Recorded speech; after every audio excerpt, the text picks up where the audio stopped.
नमस्कार दोस्तों, आप सभी का स्वागत है श्री नीब करौरी बाबा शरणम YouTube चैनल में। और मैं हूं आपके साथ मुक्ता सक्सेना, जो आपको ले चल रही है एक ऐसे पवित्र मंदिर में जिसका जिक्र आपने वेदों पुराणों में जरूर सुना होगा। दोस्तों, आपको आज प्राचीन मंदिरों की श्रृंखला में एक ऐसे प्राचीन एवं दिव्य मंदिर के दर्शनों के लिए अपने साथ लेकर चल रही हूँ, जिसका संबंध माँ दुर्गा की बहुत ही प्राचीन पौराणिक कथाओं से रहा है। आपने जब भी श्री दुर्गा सप्तशती का पाठ स्वयं किया होगा या फिर सुना होगा, तो माँ दुर्गा के इस अवतार का नाम अवश्य पढ़ा या सुना होगा। दोस्तों, इस मंदिर में जो मूर्ति स्थापित है, उसकी स्थापना की अद्भुत कहानी है जो आपको अचरज में डाल देगी। ये मंदिर भारत देश के देवभूमि कहे जाने वाले उत्तराखंड राज्य के कुमाऊं अंचल में स्थित है और इस मंदिर का नाम है कोट भ्रामरी देवी मंदिर। और इस मंदिर में स्थापित दुर्गा देवी का नाम है भ्रामरी देवी। कोट भ्रामरी अथवा कोट की माई उत्तराखंड के कुमाऊं मंडल के बागेश्वर जनपद में प्रसिद्ध बैजनाथ मंदिर समूह से लगभग 3 किलोमीटर की दूरी पर एक ऊंची पहाड़ी पर अवस्थित है। कोट की माई अथवा भ्रामरी देवी के नाम से जाना जाने वाला यह देवालय इस लिहाज से महत्वपूर्ण है कि यहाँ पर कत्यूरियों की कुलदेवी भ्रामरी और चंदों की कुलदेवी नंदा की सामूहिक अर्चना की जाती है। भ्रामरी देवी का विवरण दुर्गा सप्तशती के 11वें अध्याय में प्राप्त होता है। कहा जाता है कि एक बार कत्यूर घाट और इसके आसपास के क्षेत्र में अरुण दैत्य का काफी प्रकोप था। दानव ने घाटी के आसपास की सभी पहाड़ियों के बीच में अवरुद्ध उत्पन्न करके सभी नदियों, नालों, गड्ढेरों का पानी रोक दिया था, जिसके परिणाम स्वरूप पूरी घाटी जलमग्न हो गई थी। तब लोगों ने माँ दुर्गा से विनती करके अरुण दानव का विनाश करने और इस आपदा से उनकी रक्षा करने की प्रार्थना की।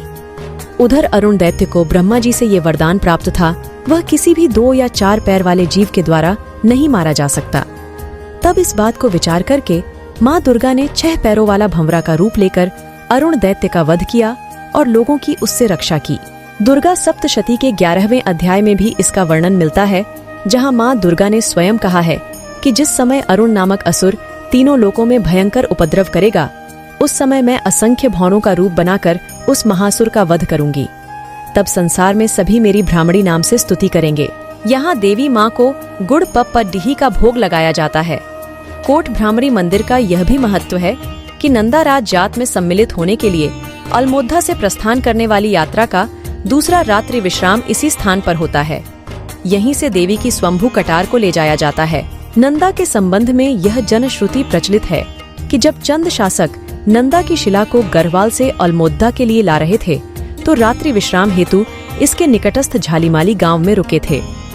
अगले दिन प्रातःकाल इसे ले जाने के लिए जब सेवकों ने इसे उठाना चाहा, तो शिला को उठाना तो क्या, वह उनसे 1 इंच भी न हिल सकी।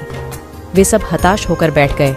तब ब्राह्मणों ने राजा को सलाह दी कि देवी का मन यहाँ रम गया है, वह यहीं रहना चाहती है, अतः आप इसकी यहीं पर स्थापना कर दें। तदनुसार जालीमाली गांव में ही एक देवालय का निर्माण करवाकर वहीं पर उसकी प्रतिष्ठा करवा दी गई और कई वर्षों तक उसकी पूजा आराधना की जाती रही। किंतु बाद में भ्रामरी देवी के साथ ही नंदा की स्थापना भी की गई और इसका पूजन नंदा भ्रामरी के रूप में किया जाने लगा। चैत्र तथा भाद्रपद मास की नवरात्रों में यहाँ पर विशेष उत्सवों का आयोजन होता है।